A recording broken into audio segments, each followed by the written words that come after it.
Thank you, Dan. I'm Jeff, this is Mark. Yes, we came in order of the credits.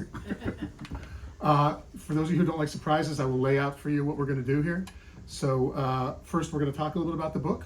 Then Mark's going to read a short passage. Then we're going to do some Q&A. If anybody has Q&A, so please start taking your questions now because it's really embarrassing when you just sit in silence. And then Softballs, just softballs. no, it's not a holiday at my house unless someone's crying. So I'd like to make that happen here. Great. And then after, as you heard, books are available for sale at the front desk, and then you go to the back, and Mark's going to be back there signing. So you want to get into it? Let's do Do you have this. a copy of the book to hold up? Do you have a- Yes, well, I think everybody, where did I put it? I put it right here. All right. I have to hold it the whole time? No. All right. Given your decades and decades of experience in television and movies, give this audience an elevator pitch for Dexter Gaines. Well, the real elevator pitch, when you really have like 5 seconds to pitch it, is Sunset Boulevard meets Brokeback Mountain by way of Grey Gardens. Okay. All right. And now the elevator is stuck between floors. So give them a little more. Well, they don't like this part because this part it's a story of failure. It's a story about a guy who comes to Hollywood in the 1950s to be a movie star, but it's the twilight of the golden age, and television is encroaching on things, kind of like streaming is encroaching on things now and changing our business. But it's not, what he discovers is that it's not about becoming a star, it's about finding out who he really is. Very good. Oh, thank you. If you were still an executive, you could buy it. It's not right for us. So as you just mentioned, the book jumps between time periods, predominantly early to mid 50s and then 1994. So why did you choose those two time periods? Why are they particularly important? Well, the 1994 part is purely practical. That's because that's when I actually started writing the book. And I was we had a writers club that included my husband, Mark Knowles, my friend Nancy Sullivan, who's here, our friend Katie Burgess, and a fellow named Donald Gross. And I wrote the first 2 chapters of this book in that writers group. And then I got hired on a show called Party of 5, and I got really busy, and I put the pages away. And it wasn't until like 2010, when I was unemployed for the first time in my career, not by choice, that I decided not to write. I decided I would clean out my office. And then I found the chapters and I read them, and I realized I had been thinking about it all of that time. And the book just came out of me. So that's why 94 plus. Now, when I look back, I thought I could update it, but then my character, the narrator, would have to be 100 years old. Right. And that didn't seem right. And I also love the idea that it's the summer of the O.J. Simpson murder trial, the hearings and everything, and that is so quintessential Los Angeles. So I thought I would keep it atmospheric. As for the 50s, originally the book was going to start in 1950 and at the dawn of the 50s. And then the more research I did and things that I wanted to include in the book, I realized that they were taking place most of them were in 1952. And then it really started to fall into place once I decided that the beginning of the 1950s is in 1952. And I love that time period. I love old Hollywood. I love the idea of the twilight of the golden era of Hollywood when TV was coming in and changing the industry. So that's why I chose those 2 time periods. So Dexter is a seemingly innocent young man from Texas whose only real knowledge of Hollywood is what he's gleaned from movie magazines and the movies themselves. Was that also the reality for a young boy from Georgia named Mark Perry? Not quite. Dexter, when he was in Tyler, he was an usher in a movie theater, and he read the fan magazines, and that was about it. And he's really handsome, and he wanted to be a movie star. For me, I was a little more driven. I've wanted to be a writer since I was in 3rd grade, and just started writing. I started writing spec scripts. I started writing stories, and I subscribed to the Writers Guild newsletter. I thought I was really fancy living in Atlanta, getting the Writers Guild newsletter when it was actually a newsletter and not a slick magazine. And so I actually was sort of charting a career path, and then I moved out to Los Angeles in 1986 with my former wife, Casey. And but we specifically moved here. I wanted to be a writer, and she wanted to be an actor and a director. So I did a lot more homework before I came out here. Right. So I know, because I know you, there's this little story about a third grade teacher you had who was particularly meaningful. Oh, yes. And the reason I'm going to bring it up is just because teachers in general don't get enough props. So Okay, well, two teachers. First, Miss Hartzell was my third grade teacher, and I'm sorry, a lot of my friends who are here probably already heard this story, but she used to bring in a photograph. She'd flip out of the newspaper or magazine. She'd bring it in and she'd say, I want you to write a story about this picture. And once she brought in a beautiful black and white photograph of an elderly man's hands folded like this in his lap. And the other kids wrote stories like My Grandfather's Hands and The Old Man Prays. My story was called Jack Arthur Serial Killer. And they did not call Child Protective Services. They did not go and interview my parents. Instead, my teacher encouraged me, and I got the literary award for Miss Hartzell's third grade class at Briar Lake Elementary School that year. So that's that story. Then I do want to tell you very briefly, I just recently reconnected with my high school English lit teacher, Burton Trimble, who was 102 when he passed away just a few months ago. But I did get to go and see him. I did get to send him the book. And I really want to put what he said on the jacket, because Burton Trimble said, "This is damn fine literature."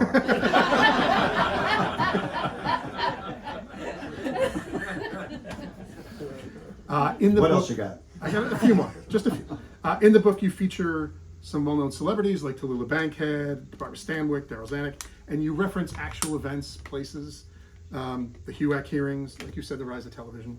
So how did you choose which real-life things to incorporate, and were there things, what kind of research did you do, or did you find you had to do to make it all real? The stuff that I incorporated is just stuff that I love. And I've loved old Hollywood since I was a kid, when we used to watch NBC Saturday Night at the Movies. And famously, my mother told the story that I was once asked by a relative what I wanted to be when I grew up, and I said Jimmy Stewart. So How'd that work out for you? Not exactly. But what was the question? The things you incorporated. Did Oh, you okay, research? I'm sorry. So yeah, and then I saw Tallulah Bankhead. I was homesick from school one day, and she was on the Lucy Desi Comedy Hour playing herself, and I've been obsessed with her ever since. And I wanted to do something to incorporate her, and so she's a character in the book, along with the fictional characters. And it was really just a matter of the things that I love, that I'm drawn to, like ships and ocean liners and that sort of thing. And did you say? Did you have to do research? Like, Yes, did you find you went back I did, and that was really fun, because one of my, next to historical fiction, I really love to read celebrity biographies and memoirs, especially from that time period. And so the research was more like recreational reading. And then I would read something and say, oh, that's fun. Oh, Tallulah Bankhead had a problem with a housekeeper who was suing her. I'm going to write that into the story. And then I also found that the people at the Academy of Motion Pictures, the library there, and the UCLA Film and Television Archives, they're very helpful. You call them up, they would talk to me on the phone. They didn't, dismiss me. And I would say, hey, do you happen to know what stages they used at Fox when they made the 1953 Titanic? And they're like, yeah, let's look that up. I was like, great. So it was very handy. Interesting. So there, on a micro level, there are a bunch of references to things I know that you're just particularly passionate about. The Dresden Room. Yes. A pilot you wrote. Yes. When we were working together. Yes. Was there anything you just could not find room for that you really wanted to shine a light on? When we get into the history of the book, the first time I wrote the book, That's a teaser, by the way. That's a teaser, coming attractions. I wrote everything that I thought I wanted to do, but then when I had time to really, really think about it and read more, I realized there were things that I did want to incorporate, and so fortunately I was able to do that before the book was published. Do you consider the book a love story, a love letter, a love triangle? Yes. All of that. Yes. And would you say Dexter is the hero? Dexter is definitely the narrator, and he, as we all are the hero of our own story, he's the hero of his own story, but also as the book unfolds, he actually becomes the biographer of Milford Langan, who's a producer at 20th Century Fox, who's Darryl F. Zanuck's number 2, and Milford, or Millie as his friends call him, his wife Lillian, who's a movie star from the 40s. It becomes their biography, and so Dexter, even though he's telling his own story, it's so intimately entwined with theirs that he becomes their biographers. And actually, related to that, why did you choose to tell it in the first person? Because that's how it came out when I started writing it, and it's also, like I say, we are the heroes of our own stories, and I think that I also wanted to allow the audience, that's my TV, I wanted the readers to be able to discover things in real time as he's discovering when he does not know what they are, as opposed to, writing a mystery where you're laying out the clues. I wanted the reader to be pretty much with him along for the ride. Is he a reliable narrator? For the most part, yes. Mm-hmm. I read a draft of the book back in like 2014. That's the big question. So what's different about this version? Why did you make changes? How did that all come about? Okay, in 2014, I finished this book, and I sent it to my agent at CAA, the Death Star, and he's filming the whole thing, so you're gonna get a letter. Oh well. And I sent it to the book agent there, and he said he liked it. He had some notes that suggested to me that he might be a little uncomfortable with the subject matter. To his credit, he did send it to Random House and Simon & Schuster, and they both passed respectfully. And then he didn't really do much else to try, and I always thought it was a book for like a boutique publisher or something, but he didn't really, and I didn't know anything about it. I knew TV, but not books. So I finally decided I would self-publish, and I did, and I learned a very expensive lesson. And I got really good reviews when I got reviews, but what I didn't get was sales. In fact, you and I split a booth at the LA Book Fair, and you were selling Darby Pop, which is a comic book company. Yes, and I sold 2 copies of my book. Although weirdly, one to like a 12-year-old fan of Law and Order. I remember Yes. that. Look, if you have to play on your past credits, that's what you do. Because as the original title of the book says, Hollywood is a city of whores. Why wasn't why the title change? So I self-published, it didn't sell. I was then embarrassed by the whole thing. Really? I thought, I did all of this and it didn't sell, so I've learned a lesson. But I love the book. I love the book, and I don't often say that about things that I've written. I love this book. And I thought, I don't know. Anyway, then I happened to meet a published author who is also a ship fanatic like me, and she read the book, fell in love with it. Her name is Patricia V. Davis, and I wish she was here tonight. But she fell in love with it, and she said, you know what, I'm going to be presumptuous and give you some notes on your book, because I think you could get this published. And I said, it's self-published, it's got the stink on it. She said, no. So she gave me some really smart notes, just a few, and they were very subtle, but they were very smart. And her biggest note was, you have to change this title because City of Whores does not represent what your story is about. City of Whores suggests a book about backbiting and maneuvering behind the scenes in Hollywood. And your story is much more of a love story, a love triangle, A love letter. a love letter. It's also an emotional mystery. I wanted to work that into. There's a bit of a mystery element to the story. It's not a whodunit or anything like that. It's really about a guy trying to figure out what went wrong all those years ago, because he hasn't really had the whole truth that has made him bitter for his whole life. Do you want to take a little further and just talk about the process to getting the current publisher? Oh, yes. Well, my friend Patricia, when I did the revision, she read it. She said, this is fabulous. And then when I was looking for a new title, there's a section in the book where when he's having some little success in Hollywood in the 50s, he sees his name on screen for his first movie, and it's Introducing Dexter Gaines. And as soon as I saw that, I thought, well, that works on two levels. It works for the movie, but it also works for introducing the character.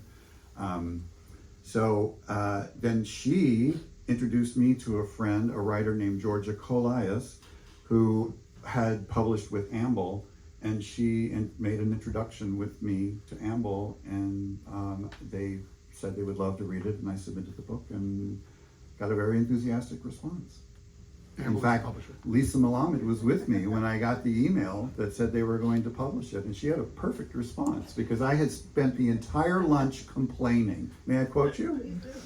Wait, I'd actually like to hear Lisa quote herself. No? All right. So Lisa and I had lunch at Cantor's, and I was bitching about the TV projects and whatever else. She goes to the ladies' room, and I'm waiting for her, and I get an email, and I read it, and it says, we'd love to publish your book. She comes back, I can barely speak, and I said, they're going to publish my book. And she looks at me and says, fuck you.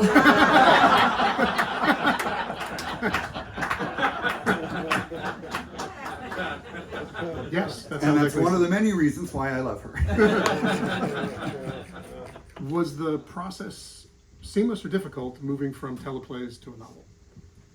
Well, I was always intimidated with the idea of writing fiction because I didn't think I could do it. I knew I could write TV, I could write dialogue, I could write stage directions, but I didn't really know.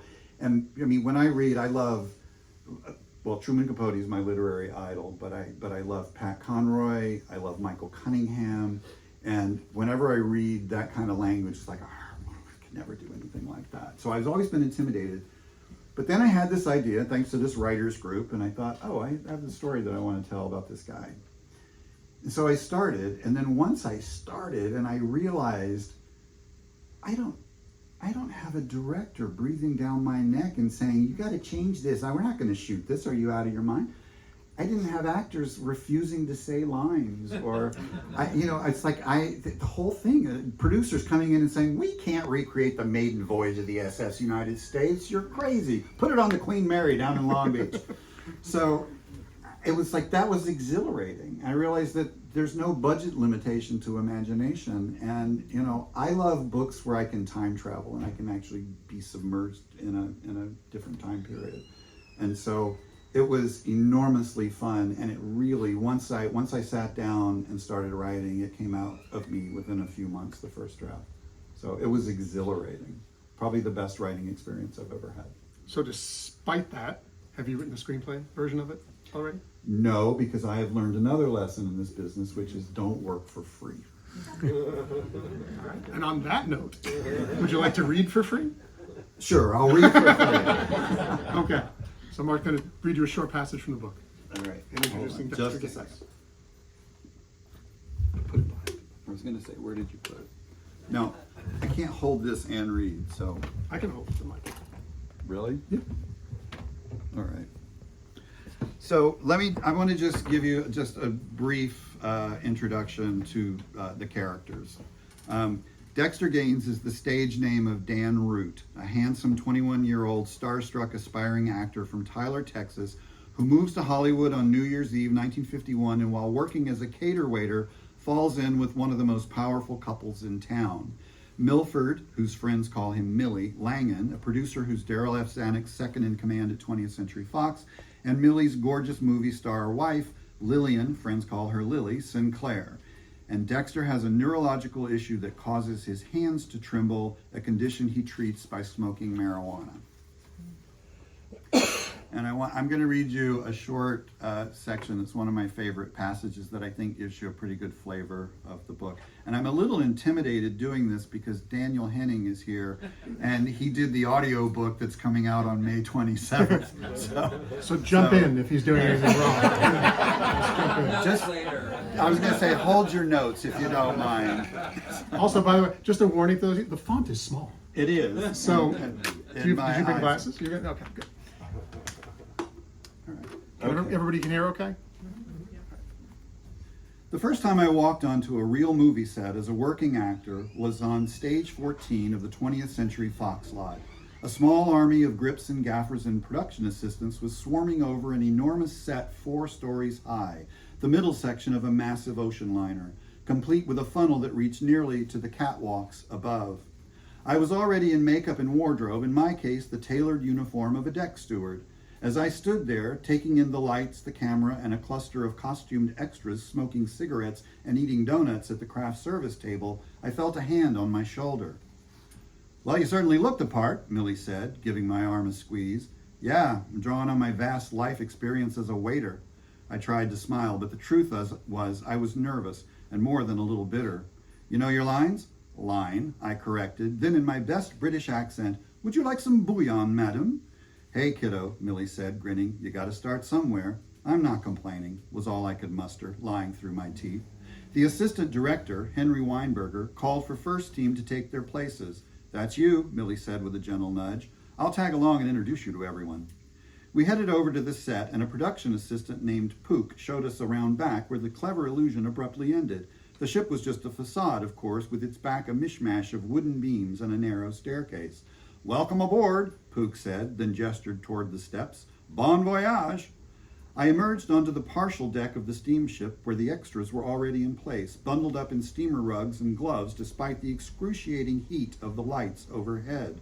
Behind us, a huge rear projection screen flickered to life with a black and white film loop of the ocean rolling by, and a giant wind machine began to spin, ruffling our hair. If you squinted, you'd almost believe you were in the middle of the Atlantic on an impossibly hot day. Millie approached a poised and regal woman already seated in a deck chair with a blanket over her legs. "Millie," she exclaimed, delighted to see him. "What on earth are you doing here? Don't tell me you've taken over the picture." "Just visiting, Missy," he said, leaning down to kiss her elegant cheek. "I'm grooming a young actor." He turned to me now, very formal. "Allow me to introduce you to Dexter Gaines. Dexter, I'd like you to meet Miss Barbara Stanwyck." I'll admit it, the kid from Tyler and Me was awed and starstruck. When she extended her hand, I took it in mine. "I'm thrilled to meet you, Miss Stanwyck," I croaked. "The Lady Eve is one of my favorite pictures." "You're very kind," she smiled, putting me at ease. She was genuine, unlike so many other people I'd met in the months since I'd been living in Millie and Lily's cabana. And here I am on the set of another luxury liner. Too bad this one has to sink in the end. She was referring, of course, to the Titanic, on whose faux decks we were now stood, awaiting our cue to shoot the one scene Millie had managed to secure for me. It was early November 1952, and Millie had been successful in his campaign to ditch the working title, "Nearer, My God, to Thee," and go with the more recognizable name of the actual doomed liner, an idea I had suggested to him poolside on one Saturday afternoon, by the way. I had been in Hollywood for almost a year before he'd pulled enough strings to get me in front of the cameras. If you've seen the movie, you'll remember Robert Wagner out on deck when he spots Barbara Stanwyck, who plays the mother of Wagner's love interest. He chats with her, and she reads a poem to him.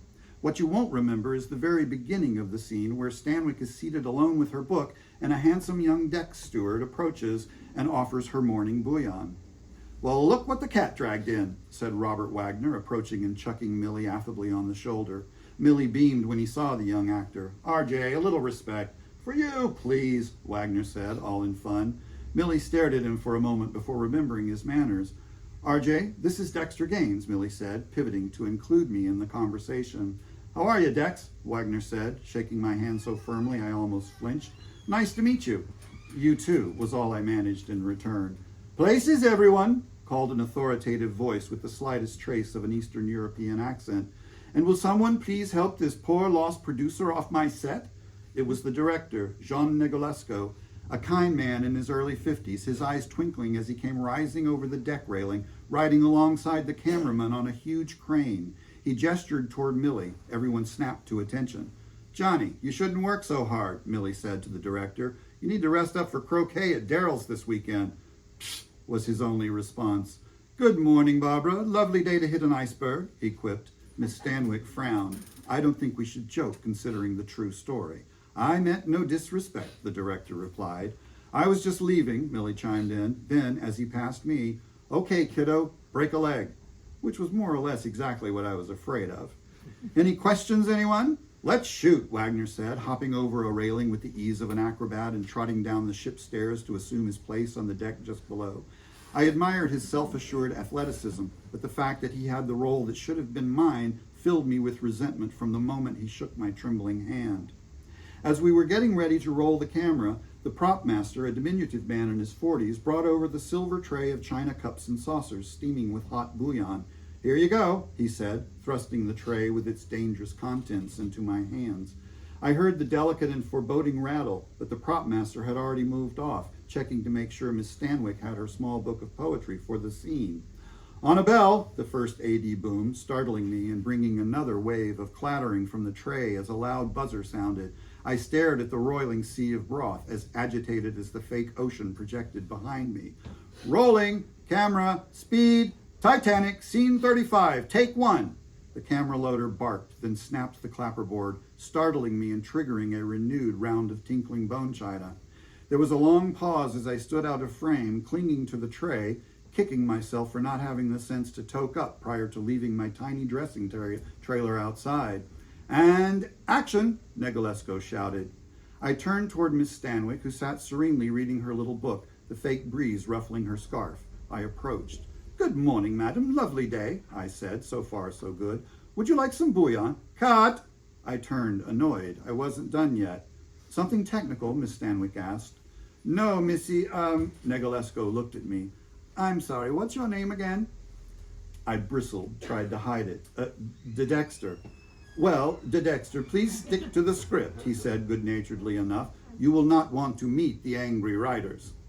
"I just thought it would be more courteous if I just stick to the script," he said, firm but not unkind, then nodded to the first AD. "Back to 1, 2 is up," the AD shouted. "We're on a bell." In retrospect, I probably shouldn't have taken it all so personally, but that was always my knee-jerk reaction. My cheeks were warm with humiliation as I caught a sympathetic look from Miss Stanwyck. "You're doing fine," she said, and I mustered a smile as I balanced my tray back to my starting mark. "Rolling, camera, speed, 35, take 2, and action," the ritual was repeated. I turned again and approached Miss Stanwyck exactly as I'd done before. She looked up, marking her page with her finger, and smiled. "Would you like some?" was all that came out of my mouth before my shivering hands spasmed and the entire tray of delicate china and steaming broth landed all over Barbara Stanwyck's lap in a horrible cascade of clattering metal and shattering crockery. With a yelp, she threw off the blanket which had fortunately spared her from being scalded. "Oh my God." Cut, Barbara, are you okay?" "I'm fine, but I'm afraid my coat isn't." In the ensuing pandemonium of wardrobe, makeup, and hair people swarming their star, I remained frozen in abject horror, ignored. At length, Miss Stanwyck caught my eye. "Dexter, are you all right?" The only words of kindness spoken to me. "I'm so sorry, Miss Stanwyck. I don't know what happened." "It's all right, really." "Everybody take 10, the assistant director shouted, and I spun around and made my way down the hidden stairs, blowing past a frowning Milford Langan standing near the director. "Dex," he shouted after me, but I kept going. I couldn't face the man I knew I had so bitterly disappointed. Outside the soundstage, I hurried into the empty trailer I shared with other bit part actors. Stinking bit part actor, that's what I was.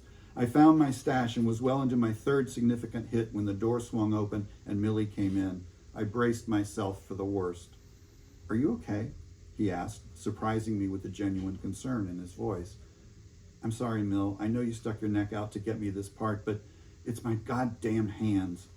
He came in and closed the door, sat down opposite me. "Let me see," he said, and I held them up. They were still trembling, even though the marijuana was slowly working its magic. I saw his expression as I put away the now cold joint. "It's the only thing that makes it better," I said. Millie nodded.